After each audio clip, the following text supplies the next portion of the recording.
Payment method سے متعلق کچھ بنیادی معلومات ہم نے اپنے پچھلے لیسن میں دیکھ لی ہیں. اب ہم یہ دیکھیں گے کہ اپنے پورٹ فولیو کو آپ نے اپڈیٹ کس طرح سے کرنا ہے.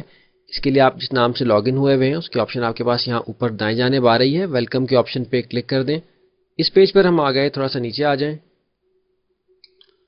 پورٹ فولیو کے آپشن ہے, کلک کیا, پورٹ فولیو کے آپشن آپ کے پاس آ گئی. آپ دیکھ سکتے ہیں کہ اس وقت ہم نے اپنے پورٹ فولیو میں صرف ایک آئٹم یہاں ایڈ کیا ہوا ہے. اس بات کو یقینی بنائیں کہ کم سے کم 3 فائلز آپ اپنی اسکل سے متعلق یہاں اپڈیٹ ضرور کر کے رکھیں.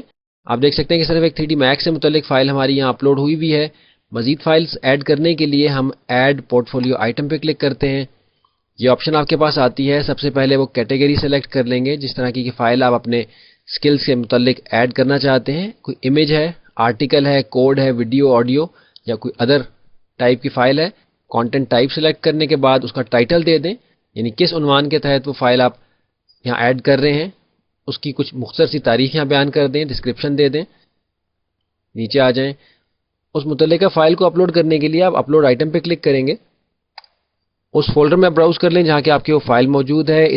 اس وقت ہم یہاں یہ امیج اپلوڈ کر رہے ہیں جو کہ ہماری ویب سائٹ islamicacademyonline.com پہ بھی موجود ہے. سارے کورسز کے تھم نیلز اس میں دیے گئے ہیں. اس کو ہم نے سلیکٹ کیا اور اوپن کر دیا. آپ دیکھ رہے ہیں کہ یہاں یہ فائل لوڈ ہو رہی ہے. مزید نیچے آئیں گے, اسکل کی ٹائپ سلیکٹ کر لیں جس سے کہ متعلق آپ نے فائل اپلوڈ کی ہے. ظاہر ہے کہ گرافکس سے متعلق ہے, السٹریٹر بھی اس میں ہے, فوٹو شاپ کی اسکلز بھی اس میں استعمال ہوئی ہیں, ویب ڈیزائننگ بھی کر لیتے ہیں اور ورڈ پریس بھی کر لیتے ہیں. اور اس کے بعد آپ اس کو سیو کر دیں گے. تو اس طرح سے آپ نے یقینی بنانا ہے کہ آپ کے پورٹ فولیو میں کم از کم 3 آئٹمز ایڈ ہوئے ہوئے ہوں. ان آئٹم سے مراد وہ متعلقہ فائلز ہیں جو کہ آپ کی اسکلز سے متعلق ہیں, جو کہ آپ نے اپنے پورٹ فولیو میں دی ہیں. یعنی جو کام آپ کر سکتے ہیں اس سے متعلقہ یہ فائلز ہوں گی جو کہ آپ اپنے پورٹ فولیو میں اپلوڈ کر کے رکھیں گے تاکہ آپ کے کلائنٹس آپ کو پروجیکٹ دینے سے پہلے اس کو دیکھ سکیں.